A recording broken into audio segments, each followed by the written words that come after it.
सुखी गृहस्थ का आधार, सुखी दाम्पत्य जीवन। कल्पना करें एक व्यक्ति किसी पौधे को सींचना चाहता है और पौधे को सींचने के क्रम में वो पानी उस पौधे के पत्तों पर डालता है, टहनियों पर डालता है, तनों पर डालता है। तो क्या इस प्रकार से उस पौधे को सींचने से वो पौधा सिंचित होगा? आप कहेंगे ऐसा तो नहीं होगा। कोई भी समझदार व्यक्ति इस तथ्य को जानता है कि यदि सच्ची में हम किसी पेड़ को, पौधे को सींचना चाहते हैं तो तनों पर, पत्तों पर, टहनियों पर खाद पानी डालने से कभी भी यह सिंचित होने वाला नहीं। उसके लिए क्या करना पड़ेगा? उसके लिए इसकी जड़ों को सींचना पड़ेगा। यदि कोई किसी वृक्ष को खत्म करना चाहे, किसी पेड़ को, किसी पौधे को खत्म करने की योजना बनाए और उस योजना पर काम करते हुए उसके पत्तों को काटना शुरू कर दे, उसकी टहनियों को तोड़ना शुरू कर दे, उसके तनों को काटना शुरू कर दे, क्या ऐसा करने से ये पौधा, ये पेड़ खत्म होगा? ना। यदि सच में आप उस वृक्ष को खत्म करना चाहते हैं तो उस वृक्ष को जड़ से ही निकालना पड़ेगा।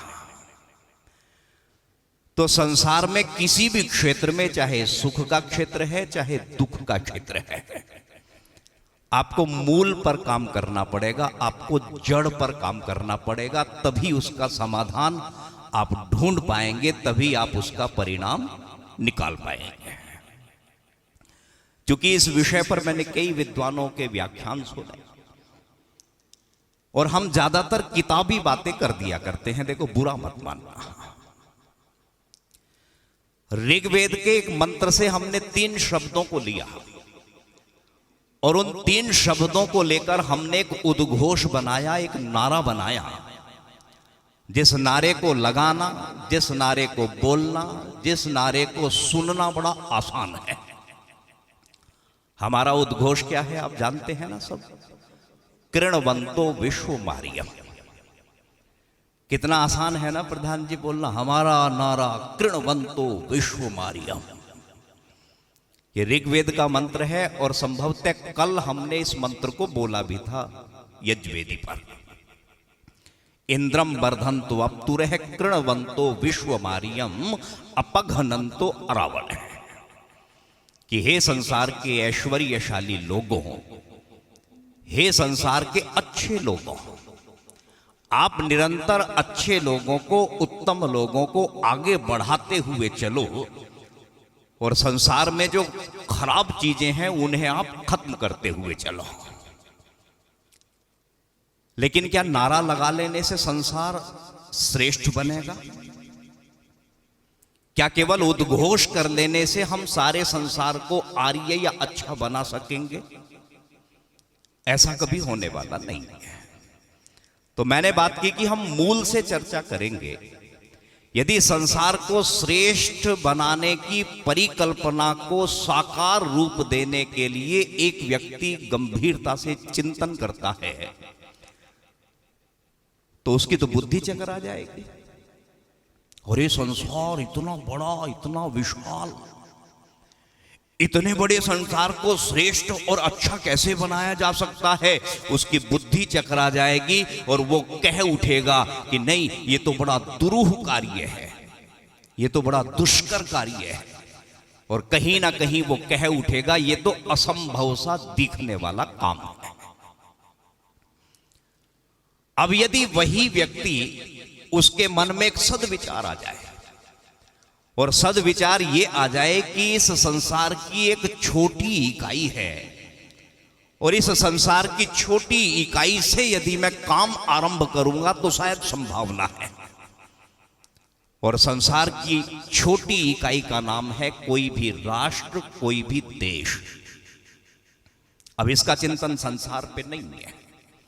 अब इसका चिंतन वहां से हटके आएगा उस देश में जहां ये रह रहा है।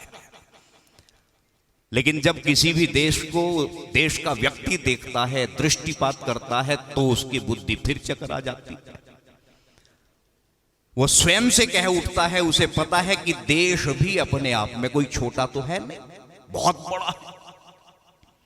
और किसी देश को श्रेष्ठ बनाना, उत्तम बनाना, अच्छा बनाना यह संभव नहीं है।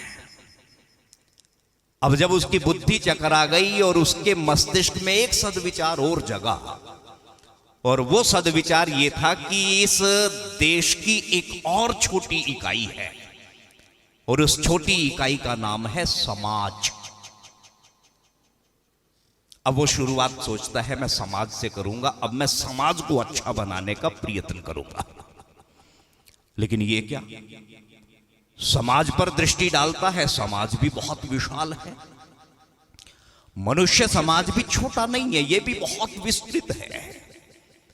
अब इस मानव समुदाय को देखकर फिर इसकी बुद्धि चकराई, फिर इसने विचार किया गंभीरता से, समाज को श्रेष्ठ बनाना भी उतना आसान नहीं है। और फिर इसके मस्तिष्क में एक सद्विचार आया, और इसने फिर विचार करके ये निर्णय किया कि किसी भी समाज की एक और छोटी इकाई है, और उस छोटी इकाई का नाम है परिवार। अब ये काम शुरू करता है कि हां, पहले परिवार को श्रेष्ठ बनाया जाए, पहले परिवार का सृजन किया जाए। और एक बात और, इससे पहले मैं चर्चा आगे बढ़ाऊं, ऐसा कभी संभव नहीं है कि सारा का सारा संसार श्रेष्ठ बन जाए। क्या ऐसा हो सकता है? ऐसा तो कभी हुआ नहीं है। जब से इस सृष्टि की उत्पत्ति हुई है, इस संसार में सकारात्मक और नकारात्मक ये दोनों शक्तियां विद्यमान हैं। राक्षसों का भी अस्तित्व है और देवताओं का भी अस्तित्व है या नहीं? देवासुर संग्राम की बात आप सुनते पढ़ते होंगे। और कल एक कोई चर्चा मंच के बाद में किसी से मेरी हो रही थी, संभवतः आपसे हो रही थी, कि मनुष्य जो है ना जी, ये शंकर वर्ण है कायदे में देखा जाए तो। हमारा कर्तव्य क्या बनता है, जरा इस पर विचार करेंगे। शंकर वर्ण का मतलब आप समझे, एक देव है, एक असुर है और एक मनुष्य है। तो हम प्रधान जी बीच में हैं, और इस मनुष्य के अंदर कुछ देवपन होता है और कुछ असुरपन होता है। और आपको ताज्जुब होगा, कभी विचार करना, आपके जीवन में वो पल जरूर आए होंगे कि किसी पल हम किसी व्यक्ति को देखकर द्रवित हो जाते हैं, दीनहीन अवस्था में उसे देखकर करुणा हमारे अंदर से बाहर निकल पड़ती है, और मेरी जेब में जो कुछ भी मेरे पास में है, तुरंत मैं प्रसन्नता से वो वस्तु उसे दे दिया करता हूं। यानी देवत्व का जागरण हुआ। और कई बार ऐसा होता, वही व्यक्ति जो कुछ समय पहले करुणा के आधार पर अपनी वस्तु को आराम से किसी को दे रहा है, वही व्यक्ति अगले पल में किसी के हाथ की वस्तु को छीनने के लिए उद्यत हो जाता है। यानी हम बीच में हैं, कभी हमारे अंदर देवत्व का जागरण है तो कभी हमारे अंदर असुरपन का जागरण है। तो यहां वेद के इस वाक्य का जो, इस कथन का जो आशय है कि हम अपने अंदर निरंतर देवत्व का जागरण करने के लिए प्रयत्नशील रहें, नहीं तो सारा संसार कभी भी अच्छा बनने वाला नहीं है। ये सब आप जानते हैं। और यदि सारा संसार, मानो कल्पना करो, अच्छा बन गया, अच्छे लोगों का वजूद किससे है आपको पता है? सज्जन लोगों का अस्तित्व, सज्जन लोगों का सम्मान, विद्वानों का सम्मान खराब लोगों की वजह से ही है। यह बात आपको माननी पड़ेगी। दूसरा एक विचारने का, चिंतन करने का विषय है, यदि समस्त संसार के सारे व्यक्ति परमात्मा के अनन्य भक्त बन जाएं, सारे संसार के सारे लोग शुभ कर्मों में प्रवृत्त हो जाएं, और एक व्यक्ति भी कभी पाप कार्य ना करे, तो ये सारी की सारी जीवात्माएं क्या हो जाएंगी? ये पुण्य आत्मा बन जाएंगी और सब की सब मोक्ष को प्राप्त कर लेंगी। तो ध्यान देना, फिर यहाँ चूहा कौन बनेगा, सांप कौन बनेगा, बिच्छू कौन बनेगा? ध्यान देना, ये परमात्मा की ऐसी व्यवस्था है कि उसके बनाए इस संसार में सब के सब कभी भी एक जैसे होने वाले नहीं है। तो वेद का कथन क्या है कि हम मैक्सिमम प्रयत्न करें कि संसार को अच्छा बनाएं। तो संसार को अच्छे बनाने की परिकल्पना कहां से शुरू होती है? परिवार से शुरू होती है। तो अब हमें काम कहां करना है? परिवार पे काम करना है। और मैंने पहले कहा हम मूल बात करेंगे, बेसिक बात करेंगे। परिवार का जो सृजन है वो कहां से शुरू होता है?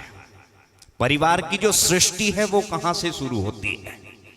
परिवार की सृष्टि या परिवार को श्रेष्ठ बनाने की जो स्क्रिप्ट है वो लिखी जाती है विवाह संस्कार से। ठीक है ना? यानी परिवार को उत्कृष्ट करने की परिकल्पना यदि साकार हो सकती है तो वो स्थान है हमारा वो, जहां एक लड़का है, एक लड़की है और दोनों विवाह के लिए उद्यत हो गए हैं। वहां उन्हें गृहस्थ आश्रम में जाने की तैयारी करनी है। और मुझे तो बड़े दुख के साथ में यह कहना पड़ता है कि गृहस्थ आश्रम में जाने की उन दोनों की कोई तैयारी होती नहीं होती ना। क्या कोई क्लास किसी आचार्य के माध्यम से वो बेटी को दी जाती है गृहस्थ आश्रम में प्रवेश होने से पहले? या कोई कक्षा किसी बेटे को दी जाती है किसी आचार्य विद्वान के माध्यम से कि अब आपका दायित्व तो केवल अपने लिए नहीं है, दूसरे के लिए भी शुरू होने वाला है। अब आपका दायित्व अन्य परिवार के लोगों के लिए आरंभ होने वाला है। अब आपका दायित्व समाज के लिए भी आरंभ होने वाला है। इसके लिए आपको बहुत गंभीरता से तैयारी करने की आवश्यकता है। लेकिन ऐसा नहीं है। तैयारियां तो होती हैं। विवाह की तैयारियों का मतलब हमने समझ लिया कि कार्ड कैसे बनेंगे, कितने स्टैंडर्ड के बनेंगे। विवाह की तैयारी का अर्थ हमने समझ लिया है कि कपड़े हमें उस फंक्शन में कैसे कैसे पहनने हैं, ज्वेलरी किस प्रकार की धारण करनी है, बैंड बाजे के लिए हम पहले से ही बुकिंग कर लेते हैं, बग्घी के लिए हम पहले से ही बुकिंग कर लेते हैं। बहुत सारी चीजें, फोटोग्राफर को तो सबसे पहले हम भाग के बुक किया करते हैं। यानी वो सारी तैयारियां जो बहुत जरूरी नहीं थी, जो सेकेंडरी थी, उन बेसिक तैयारियों को हमने पीछे छोड़ दिया है और जिन तैयारियों की प्रायोरिटी में जरूरत थी उस तैयारी को हमने अपने दिमाग से निकाल दिया है। अब ध्यान देना, एक बात, कड़वी सी बात कहने जा रहा हूं और आपको यदि वाकई चिंतित करती हैं ये बातें कि मेरे घर में, मेरे अपने व्यक्तिगत जीवन में, मेरे बच्चों के गृहस्थ जीवन में सुख का अभाव है, आनंद का अभाव है, तो कुछ बातें आपको रूढ़ियों को तोड़ते हुए आरंभ करनी पड़ेगी। कुछ बातें आपको परंपराओं का खंडन करने के बाद शुरू करनी पड़ेंगी, नहीं तो परिणाम नहीं निकलेंगे। वो खराब बात कौन सी है? वो खराब बात यह है कि विवाह संस्कार के लिए जब पंडित जी वहां बैठे हैं, आचार्य वहां बैठे हैं, और जिस विवाह संस्कार की तैयारियां, या जिस विवाह संस्कार नहीं, संस्कार तो रहा ही नहीं है, बल्कि क्या बन गया है? समारोह बन गया है। ध्यान देना शब्द पे, विवाह समारोह बन गया है, स्टेटस सिंबल बन गया है, दिखावे का प्रतीक हो गया है। और पंडित जी वहां बैठे हैं, प्रधान जी, उन्होंने बहुत पहले लिस्ट में सब कुछ लिख के दे दिया था कि विवाह संस्कार के अवसर पर ये सामान की आवश्यकता पड़ेगी। और जब वो लड़का लड़की दोनों वहां आते हैं और पंडित जी कहते हैं कि जरा सामान कहां है, तो उल्टा सीधा सामान पंडित जी को मिलता है, और पंडित जी जब पूछते हैं कि भैया मैंने इसमें खील भी लिखी थी, वो खील तो है नहीं, तो परिवार के लोग तब माथे पर हाथ रखकर कहते हैं अरे पंडित जी ये तो हम भूल गए। तो ध्यान देना, फिर तैयारी काहे की थी? इसका मतलब विवाह संस्कार की हमारी कोई तैयारी ही नहीं थी। तो यदि ये तैयारी हम नहीं करेंगे, आप 8 दिन के लिए बाहर जाते हैं, मैं भी कार्यक्रम के लिए बाहर जाता हूं, कई दिन पहले तैयारियां शुरू कर देता हूं, और जगत वर्मा जी तो शायद मुझसे भी कई गुना ज्यादा तैयारी शुरू करते होंगे। आप किसी रिश्तेदारी में जाते हैं तो अपना बहुत सारा सामान पैक करना है, कौन से कपड़े पहनने हैं, कौन सी चप्पल रखनी है, किस गाड़ी से जाना है, ये सब तैयारियां आपके मन मस्तिष्क में चलती हैं या नहीं चलती हैं। और सबसे बड़े आश्रम में प्रवेश करने के लिए यदि हम गंभीरता से तैयारी नहीं करते हैं, और उसके बाद मेरे पारिवारिक जीवन में, आपके गृहस्थ जीवन में सुख का अभाव होता है, तो ध्यान देना, फिर दोष देने का हक आपको दूसरों को नहीं है, अपितु इसकी बुनियाद हमने खुद ही अपने आप रखी हुई है। मैंने कहा एक खराब बात कह रहा हूं, वो शायद आपको चुभ जाए, और मैं चाहूंगा ये चुभ जाए तो जरा बढ़िया हो जाए। और ये खराब बात वो है कि हम विवाह के लिए जिस स्थान का चुनाव करते हैं, दुर्भाग्य से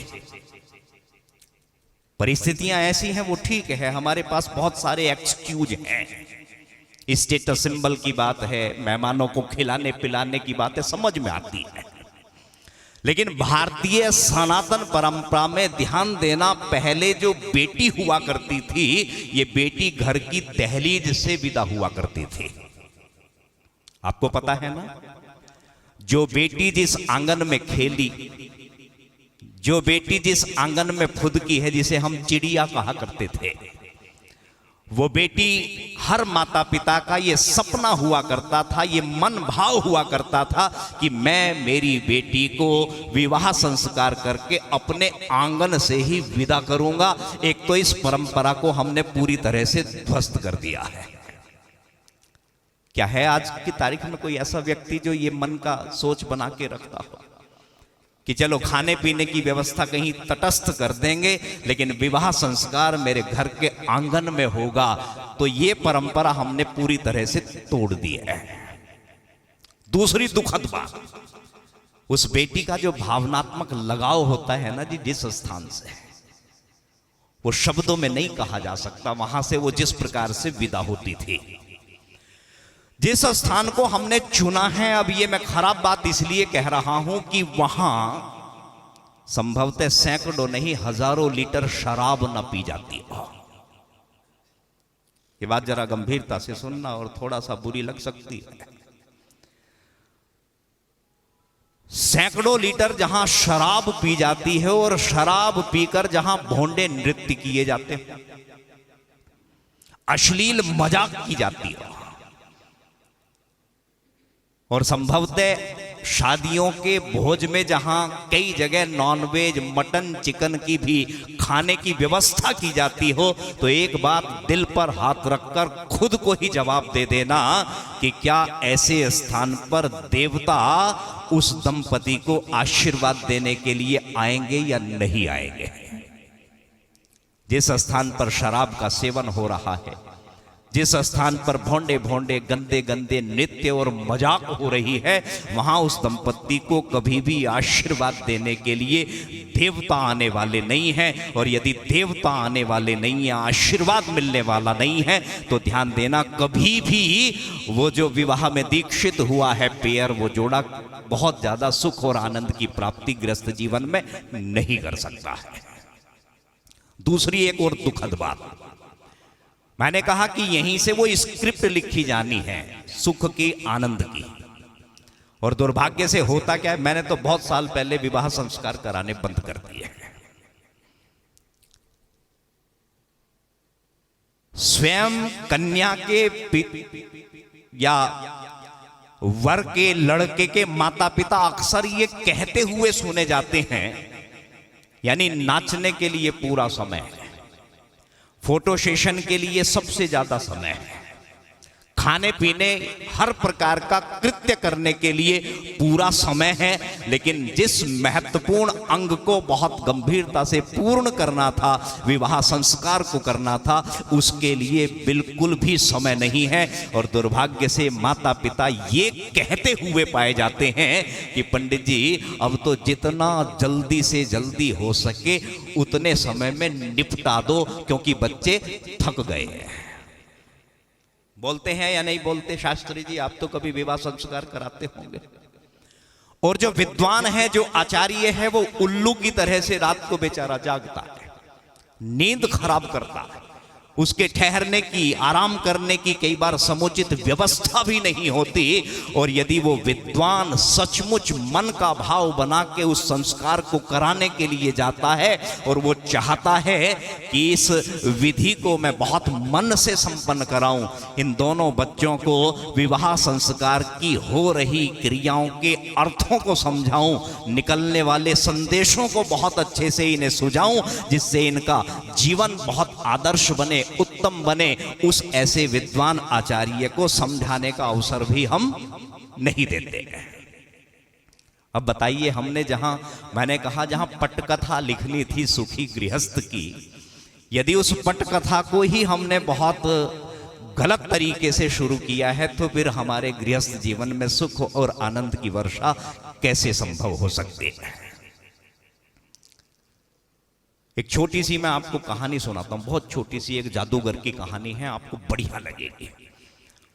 और उसके बाद सुखी जीवन के कौन कौन से आधार हो सकते हैं और किन बातों को अपने जीवन में धारण करके हम ज्यादा से ज्यादा अपने गृहस्थ को सुखी कर सकते हैं, उस पर हम विचार करेंगे। एक जादूगर है और इस जादूगर को बकरी पालने का शौक है। मैंने ये कथा किसी संत के मुख से सुनी और बड़ी अच्छी लगी, बड़ी अपील करी मुझे। एक दिन इसका एक मित्र शाम को इसके पास मिलने के लिए आया,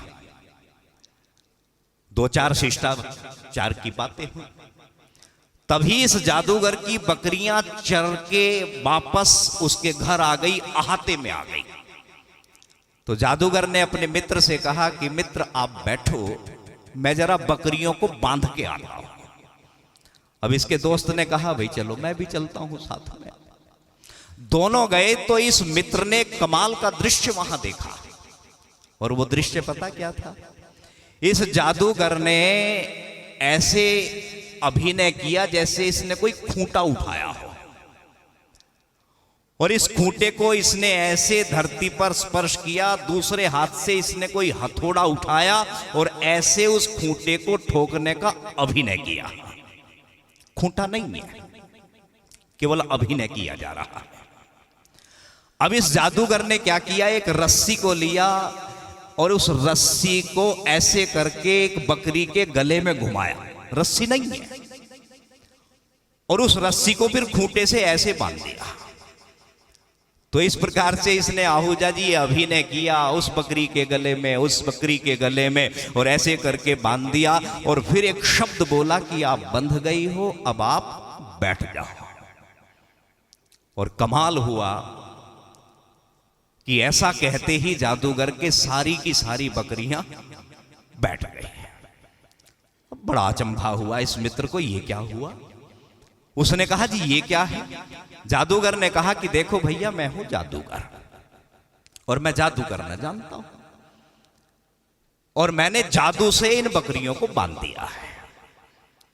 कोई बात नहीं, मन में धुकट धुकट उलझन तो इस मित्र के बहुत चली। जैसे तैसे रात कटी, सुबह हुई, और सुबह को इस मित्र के मन में वो बात चल रही है, और वो कहने लगा कि अगर आप कहो तो आपकी बकरियों को मैं खोल के आ जाऊं, चूंकि बंधी तो थी नहीं।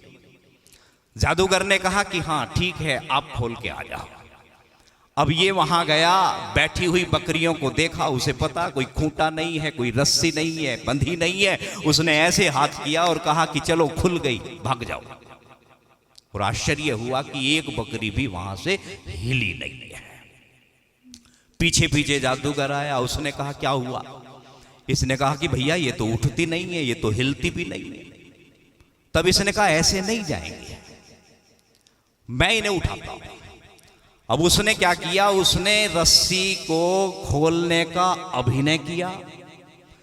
अभिनय करने के बाद उसने खूंटे से भी खोला, खूंटे को यूं उखाड़ा, यूं फेंका, और ऐसा अभिनय करने के बाद ताली बजा के कहा कि जाओ आप खुल गई हो, अब आप चले जाओ। और कमाल की बात है कि सारी की सारी बकरियां उठ के चली गई। अब इस मित्र के मन में फिर शंका हुई। इसने कहा भाई इसका राज बताओ, इसका रहस्य क्या है। तो इसने कहा कि मैंने इन बकरियों को सम्मोहित कर दिया था। और ध्यान देना, हमारे परिवार में भी यही सम्मोहन काम करता है। हमारे गृहस्थ जीवन में भी यही सम्मोहन काम करता है। जहां कोई खूंटा नहीं होता, जहां कोई रस्सी नहीं होती, जिस रस्सी से कभी बंधना नहीं होता, लेकिन एक प्रेम, एक मान सम्मान, एक समर्पण का एक इस तरह का सम्मोहन हुआ करता है। उस सम्मोहन से सम्मोहित होके हमारा गृहस्थ जीवन आदर्श और उत्तम बन जाया करता है। तो मैं आपको 4 बातें बताता हूं।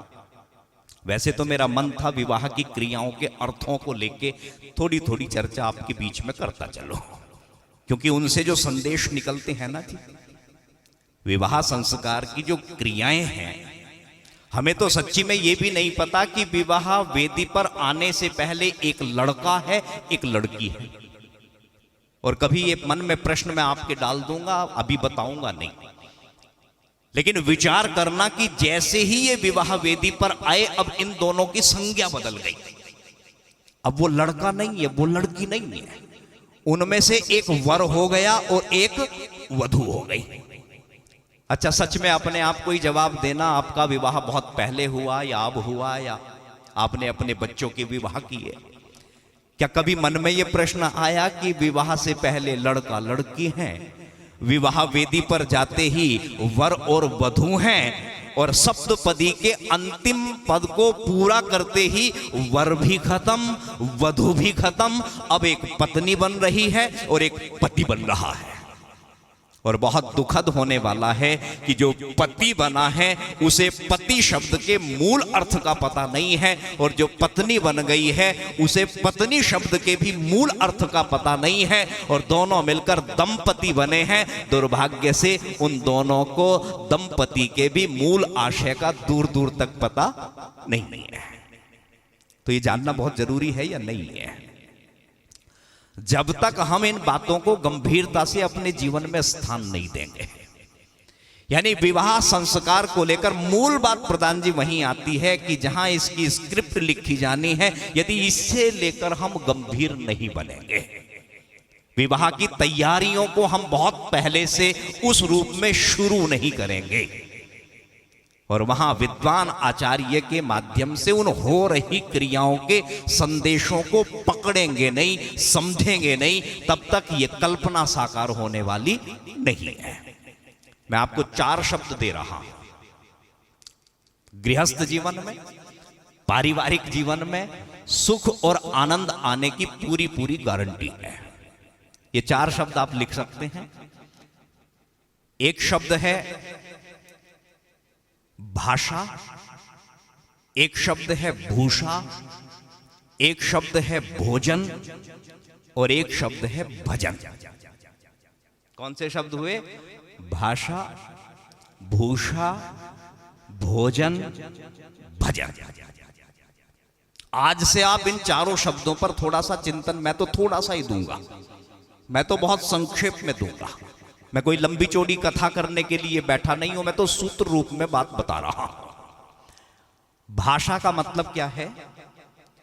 भाषा का मतलब हिंदी से नहीं है, भाषा का मतलब संस्कृत या अंग्रेजी से नहीं है। मैंने यज्ञशाला में भी कहा, भाषा तो केवल हमारे अंदर के भाव को अभिव्यक्त करने का एक माध्यम है।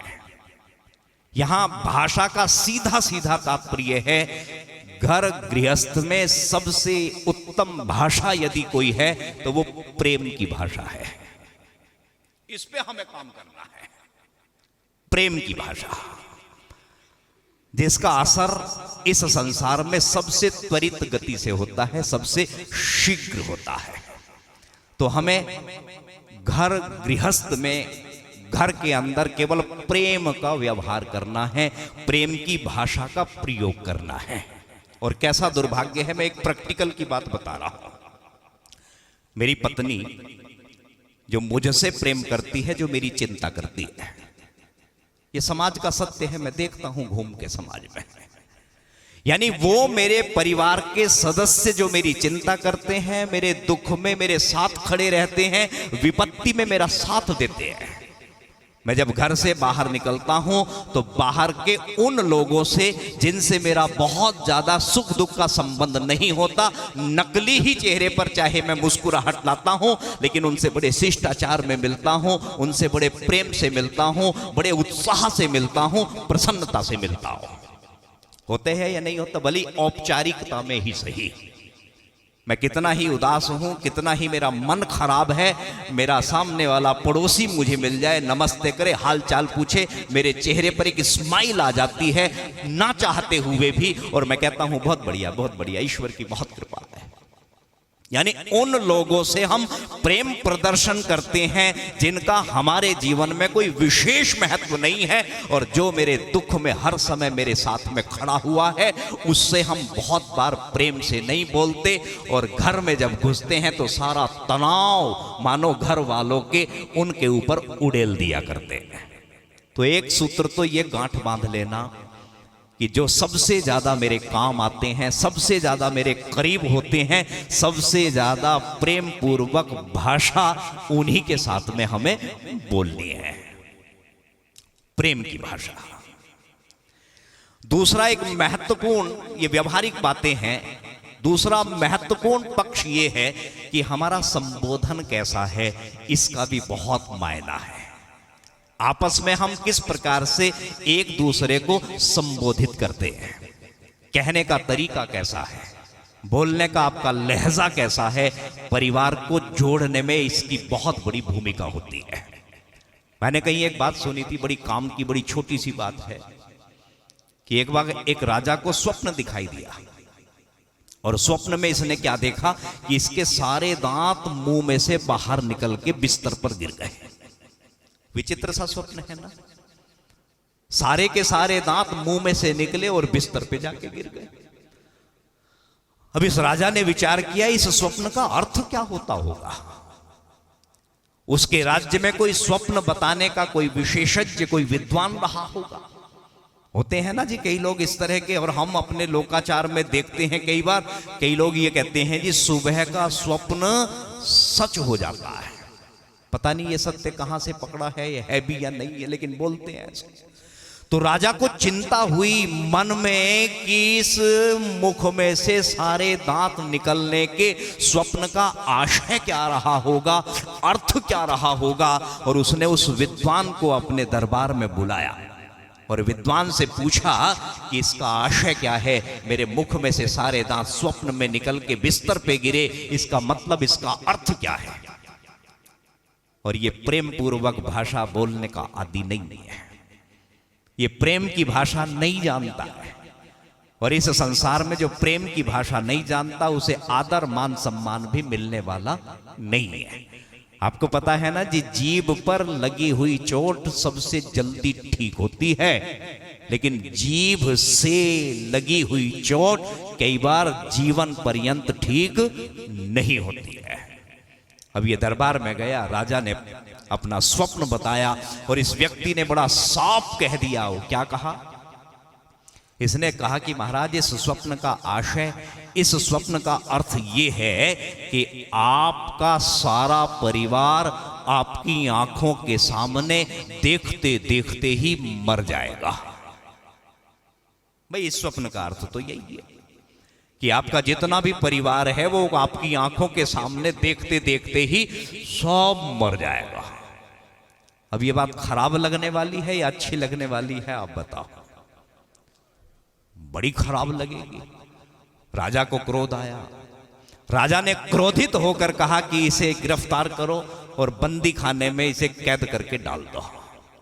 उसने वो सत्य बोला होगा, उस हिसाब से जो उसे लगा होगा, लेकिन उस कड़वे सत्य बोलने का दुष्परिणाम यह हुआ कि उसे अपमानित होके बंदी गृह में कैद करने के लिए विवश होना पड़ा। अगले दिन फिर वही स्वप्न दिखाई दिया।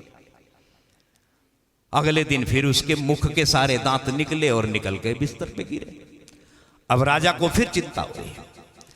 राजा ने फिर विचार किया कि इस स्वप्न का वाकई कोई अर्थ होगा, इसने तो कमबख्त ने जो बताया जचा नहीं है, और दूसरा कोई विद्वान अपने राज्य का बुलाया, वो भी स्वप्न के विषय में जानता होगा, लेकिन वो प्रेम की भाषा जानता है। ध्यान देना, वो प्रेम पूर्वक व्यवहार, प्रेम पूर्वक भाषा का प्रयोग करना जानता है। राजा ने उसको भी स्वप्न बताया, तो ध्यान से सुनना इस बात को और गांठ बांधने की कोशिश करना। बात सरल है, लेकिन जीवन में सुख आनंद लाने की गारंटी देती है। ये विद्वान पता क्या कहता है? ये कहता है कि महाराज, इस स्वप्न का सीधा सा अर्थ ये है कि आप अपने परिवार में सबसे ज्यादा दीर्घजीवी होने वाले हो, अर्थात सारे के सारे परिवार में सबसे लंबी आयु आपको ही मिलने वाली है। अर्थ तो एक ही है ना दोनों का, मतलब तो दोनों का एक ही है ना, लेकिन कहने का जो तरीका है, एक का प्रेम पूर्वक है, दूसरा कटुता पूर्वक है। जो प्रेम पूर्वक बात को अपनी कहता है, प्रेम पूर्वक व्यवहार करता है, ध्यान देना, उसका परिणाम उसे बहुत उत्तम मिलता है। राजा ने उसे इनाम भी दिया, सम्मान के साथ में उसे विदा भी किया, लेकिन सच वो भी वही कह के गया है। बस कहने के जो तरीके हैं, ये हमारे जीवन में मायने बदल देते हैं, हमारे जीवन में सुख भी ले आते हैं और हमारे जीवन में दुख भी ले आते हैं। किसी शायर ने एक बहुत बढ़िया बात कही है कि लफ्जों को बरतने का सलीका भी जरूरी है गुफ्तगू में। मैंने कहा था ना, संबोधन बहुत मायने रखता है। आज पत्नी पत्नी को जरा बहुत अच्छा सा संबोधन करना शुरू कर दे, देवी जी कहे, मान्या कहे, या बहुत उत्तम उत्तम शब्दों का प्रयोग शुरू कर दे, देखना उसके बाद में वो भावना दूसरी तरफ की अपने आप ही उमड़नी शुरू हो जाएगी। और जब मैं सम्मान करना शुरू करूंगा तो ध्यान देना, सामने वाला भी उससे कहीं ज्यादा सम्मान करना शुरू कर देता है। ये शेर सुना, उससे पहले एक छोटी सी बात सुनो, बहुत काम की है। कहीं मैंने पढ़ा कि जैसे ही वरमाला का कार्यक्रम पूरा हुआ और एक आश्चर्यचकित दृश्य वहां उपस्थित हुआ, वर स्टेज से उतरा और वधू के उसने जाके बिल्कुल पैर छू दिए, दंडवत प्रणाम कर लिया। भारतीय समाज ऐसे दृश्य देखने का अभ्यस्त बिल्कुल भी नहीं है। लोगों ने कानाफूसी शुरू कर दी, लोगों ने हंसना शुरू कर दिया, जो स्वाभाविक सा। अब लोगों ने कहना शुरू, पहले दिन से ही गुलामी करना शुरू कर दिया। तो ध्यान देना, ये पति बनने वाला जो व्यक्ति है, जो उस समय वर है, ये मेरी तरह से मानो माइक पे गया हो, माइक पे हाथ रख के, माइक को हाथ से पकड़कर इसने एक ऐसे मार्के की बात कही, आज से ही जीवन में लागू करना शुरू कर देना, पुरुष वर्ग विशेष रूप से, घर में सुख आ जाएगा। ये वर पता क्या कहता है? ये कहता है कि जो मेरी पत्नी बनने वाली है, अब यही स्त्री मेरी घर की नींव होने वाली है। नींव, समाज में मेरी प्रतिष्ठा, समाज में मेरे परिवार की प्रतिष्ठा इसी के ऊपर निर्भर होने वाली है। मेरे माता पिता की सेवा करके उनकी आयु को बढ़ाने का कारण भी यही बनने वाली है। और एक बड़ी महत्वपूर्ण बात कही कि मेरे अंश, मेरे वंश, मेरे परिवार की परंपरा को चलाने का कार्य भी यही करेगी, क्योंकि इसके गर्भ से जो बच्चा जन्म लेगा और मानो ये दूसरा जन्म पाकर मेरे अंश वंश को चलाने की परंपरा का निर्वहन करेगी। इतना त्याग जो मेरे परिवार के लिए, मेरे लिए करने वाली है। अब मैं आपसे पूछना चाहता हूं, मैं इसका सम्मान नहीं करूंगा तो किसका सम्मान करूंगा? क्यों जी, बात छोटी सी है ना? बताइए, यदि कोई ऐसा व्यवहार अपनी पत्नी से शुरू कर दे और वो भी समाज के सामने इतना सम्मानित कर दे, तो उसकी पत्नी उसके बदले में कितना कुछ लौटा के उसे सम्मान देने वाली है, आप कल्पना नहीं कर सकते। लेकिन हम न जाने किस झूठे दंभ में, न जाने किस अहंकार में घर से जब घर में आते हैं तो सारा गुस्सा बेचारी उस पत्नी के ऊपर ही निकाल दिया करते हैं। तो वो शेर क्या था कि लफ्जों को बरतने का सलीका भी जरूरी है गुफ्तगू में। लफ्जों को बरतने का सलीका भी जरूरी है गुफ्तगू में, क्योंकि गुलाब भी अगर कायदे से ना पेश हो तो कांटे चुभ जाते हैं। बात समझ में आई? गुलाब भी अगर कायदे से ना पेश हो तो साहब कांटे चुभ जाते हैं। आप यदि अच्छी बात को गलत तरीके से कह रहे हैं तो ध्यान देना, वो कहने का तरीका कहीं ना कहीं अच्छी सलाह देने के बाद भी सामने वाले को खराब लग सकता है। इसलिए घर में सुख की कुंजी यदि सबसे बड़ी है तो वो क्या है? वो प्रेम है। प्रेम की भाषा है, वो मुस्कुराहट है, चेहरे पर तनाव बिल्कुल नहीं होना चाहिए। बाहर आप कितने बड़े विद्वान हैं, आप कितने बड़े धनवान हैं, आपके नीचे कितने लोग काम करते हैं, आप कितने बड़े अधिकारी होंगे, घर के बाहर होंगे, लेकिन घर में जब आप प्रवेश करते हैं तो आप केवल एक पति हैं, केवल आप एक पिता हैं, केवल एक आप भाई हैं, केवल आप एक जिम्मेदार पुरुष हैं उस घर के। और उसी प्रकार से जब व्यवहार परिवार के सदस्यों के साथ आप करते हैं तो ध्यान देना, उस घर में खुशियां और प्रसन्नता निश्चय पूर्वक आ जाती है। एक छोटी सी बात बताऊं, वो जरूरी समझ रहा हूं, भूषा की बात तो नहीं हो पाएगी, थोड़ी सी करूंगा बहुत संक्षेप में। मैंने कहीं पढ़ा, बड़ा अच्छा लगेगा आपको, कि हनुमान जी का भक्त एक बार मंदिर में गया। इसी का प्रयोग करके देख लेना, यही काफी है। मंदिर में जाके भगवान हनुमान जी से प्रार्थना की कि मैं अगले मंगलवार को आऊंगा और अगले मंगलवार तक मेरी लॉटरी लगवा देना। प्रार्थना कर दी, ऐसी प्रार्थना बहुत सारी लोग करते हैं। अगले मंगलवार को पहुंचा, लॉटरी लगी नहीं, थोड़ा सा गुस्सा हुआ और गुस्सा होके कहा कि हनुमान जी मैंने आपको कहा था मेरी लॉटरी लग जानी चाहिए थी, नहीं लगी, थोड़ा सा गुस्सा आया है, अगले मंगलवार तक नहीं लगी तो मुझे बहुत क्रोध आने वाला है, इसलिए लगा देना। अगला मंगलवार आया, लॉटरी अभी भी नहीं लगी। उसे कुछ तेज गुस्सा आया और वार्निंग देते हुए हनुमान को कहा, अगले मंगलवार तक यदि लॉटरी नहीं लगी तो तेरा नाम जगह जगह लिख के वही बदनाम कर दूंगा। अगले मंगलवार को भी लॉटरी नहीं लगी। लॉटरी नहीं लगी तो बहुत गुस्सा हुआ, बहुत क्रोधित हुआ। तो कहते हैं हनुमान जी प्रकट हुए और हनुमान जी ने प्रकट होके मार्के की बात कही और कहा कि भैया तेरी लॉटरी तो मैं तब लगाऊंगा, पहले तू टिकट तो खरीद ले। यानी टिकट खरीदा नहीं है। और हमारे घर में सुख का, आनंद का जो टिकट है ना, वो ये प्रेम है, वो ये मुस्कुराहट है। यदि इस प्रकार से हम एक दूसरे के साथ बर्ताव करेंगे तो कोई कारण नहीं है घर में सुख नहीं होगा। दूसरा एक शब्द है भूषा। इशारों में समझना इस बात को। भूषा का मतलब क्या है ना? ड्रेस कोड नहीं है।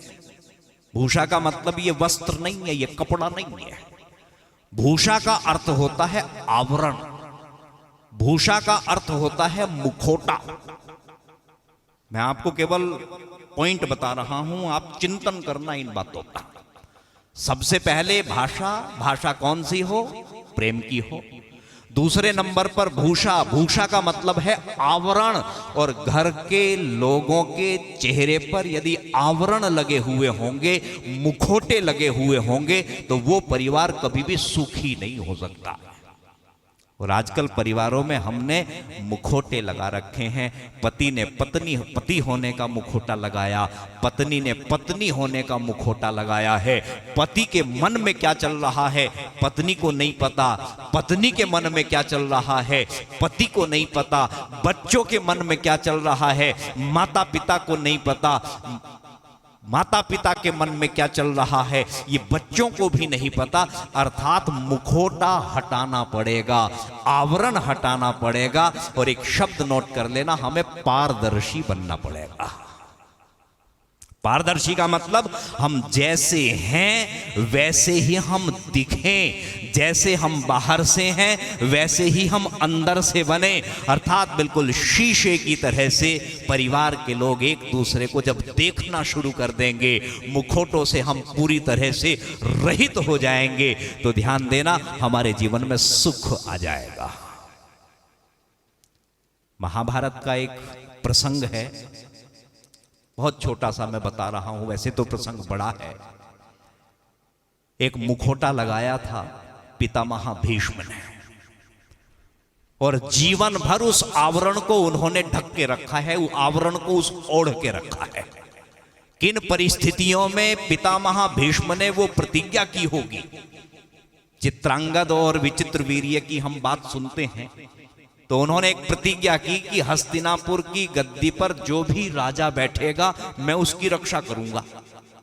जब तो वो कमजोर राजा थे, समझ में आती है वो प्रतिज्ञा ठीक है, लेकिन कालांतर में हस्तिनापुर की गद्दी पर जब दुर्योधन जैसा दुष्ट शासक बैठा, तो वो उस आवरण को उस समय भी ओढ़कर बैठे रहे। और आप जानते हैं कि महाभारत की जो पटकथा है, यदि भीष्म चाहते तो महाभारत को टाला जा सकता था।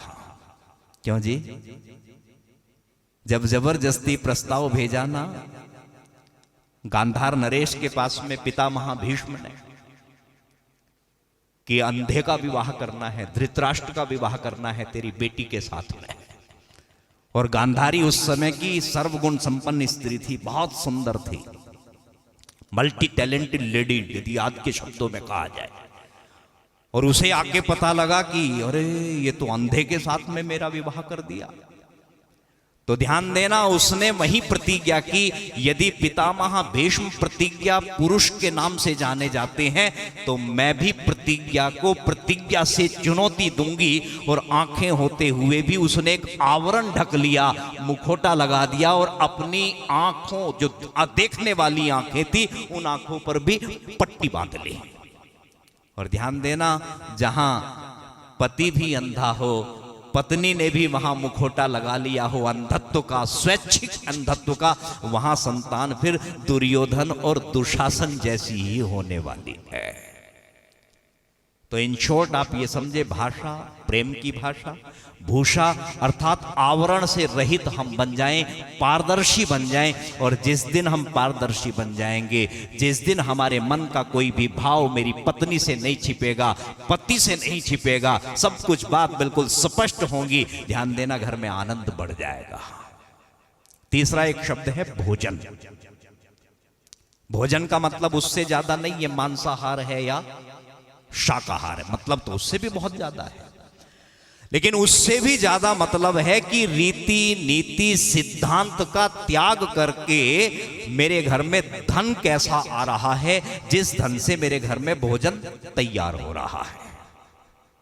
यदि मेरे घर में सिद्धांत को ताक पे रखकर धन आता है और उस धन से अन्न खरीदा जाता है, उस अन्न का सेवन यदि मैं करता हूं, तो ध्यान देना मेरे घर की सुख की कल्पना कभी पूरी नहीं होने वाली है। इस बात का हमें बहुत ध्यान रखना है कि हमारी कमाई कितनी सात्विक है, और उस सात्विक कमाई से कमाए हुए अन्न को जब हम ग्रहण करते हैं, तो हमारा मन फिर उसी प्रकार से तैयार होता है। क्यों जी?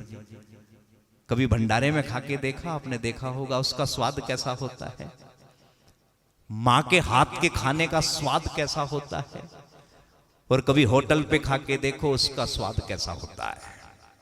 और एक आपको विचित्र बात बता रहा हूं, जो व्यक्ति ज्यादा से ज्यादा बाजार में खाता होगा, और बाजार में होटल में जो भोजन बना रहा है ना जी, वो तनख्वाह लेके बनाता है। उसके मन में कभी ये भाव नहीं आता कि खाने वाले की सेहत अच्छी होगी, खाने वाले का उत्तम स्वास्थ्य निर्माण होगा, खाने वाला बहुत सुखी होगा, उसका मन अच्छा बनेगा। उसे तो तनख्वाह से मतलब है। और जो होटल का मालिक है, उसके मन का भाव क्या होगा कि आओ तुम खाओ और मैं कमाऊं। होगा या नहीं होगा? और निरंतर इस प्रकार से बनाए हुए भोजन को जो स्वीकार करेगा, ग्रहण करेगा, उसका मन कभी भी उत्तम बनने वाला नहीं, उसका मन हमेशा बिजनेस माइंड बनेगा, यानी तुम कमाओ, तुम खाओ, मैं कमाऊं। तो बाहर इस प्रकार का जो भोजन ज्यादा से ज्यादा प्राप्त करेगा, उसका मन भी लेन देन में ही हमेशा चलता रहेगा। लेकिन मां के हाथ के भोजन की बात ही अलग है, उसमें भावनाएं भरी हुई होती है। माँ जब सब्जी बनाती है, माँ जब आटा गूंथती है, माँ जब चावल बीनती है, माँ जब दाल तैयार करती है, तो वहाँ मानो बहुत सारी भावनाएं उसके मन में चलती है और वो भावना उस भोजन में गुथ जाती है। और उस भोजन को जब उसका बेटा, उसका पति, उसका कोई अन्य परिजन करता है, तो उन भावनाओं से निर्मित भोजन को ग्रहण करके उसका मन भी उतना ही उत्तम, उतना ही सात्विक बनता है। तब परिवार के लोगों का आपस में प्रेम बढ़ता है। तो घर के केंद्र में जो स्त्री है वो मां हो सकती है, बहन हो सकती है। ध्यान देना, जब तक वो भोजन को छुएगी नहीं, तब तक वो वाइब्रेशन उसमें नहीं जाएंगे। तो भोजन हमारे घर का सात्विक कमाई का हो, बनाने वाली हमारी माता, हमारी बहन हो। और यदि कोई मेड भी बनाती है ना, आजकल की समस्याएं हैं, मेड बनाती है, तो कम से कम परोसगी अपने हाथ से, ये मां बहन जरूर करे। यदि पत्नी है तो परोसे अपने हाथ से, बना भी चलो किसी लाचारी में मेड के हाथ से है, तो परोसना अपने हाथ से चाहिए। तो इस भोजन पे हमें काम करना है। और चौथा शब्द है भजन। भजन का मतलब ऐसा नहीं जैसा जगत वर्मा जी ने भजन गाया। भजन का मतलब है परिवार के सब सदस्यों के केंद्र में ईश्वर का होना, ईश्वर की सत्ता को परिवार के प्रत्येक व्यक्ति को स्वीकार करना, उसकी आज्ञाओं के पालन में रहते हुए अपने कर्तव्य कर्म को करते चले जाना। तो बात समझ में आई ना जी आपकी? सबसे पहला काम हमें करना है इस विवाह संस्कार को उत्तम से उत्तम रीति से संपन्न कराना। उससे पहले जो विवाह संस्कार में जाने के लिए तैयार हैं, उनकी बहुत अच्छी तैयारी कराना। और इस विवाह संस्कार में हो रही क्रियाओं के अर्थ और रहस्य और संदेशों को बहुत अच्छे से समझाने का अवसर देना। और उसके बाद फिर भाषा है, भूषा है, भजन है, भोजन है, इन पर हमें बहुत गंभीरता से चिंतन और विचार करना। और इस प्रकार से यदि आज ही हम अपने घर गृहस्थ में आरंभ करते हैं इन बातों को, तो कोई कारण नहीं है कि मेरा घर बहुत उत्तम ना बने, मेरा दाम्पत्य बहुत अच्छा ना बने और मेरे घर में सुख समृद्धि का आवास ना हो। इन बातों पर आप विचार करना। 100 से अधिक देशों में देखा जाने वाला भारतीय संस्कृति और ऋषियों द्वारा दिए गए ज्ञान व संस्कारों को समर्पित आर्य विचारों का प्रचार करने वाला विश्व का एकमात्र सबसे बड़ा चैनल वैदिक प्रचार।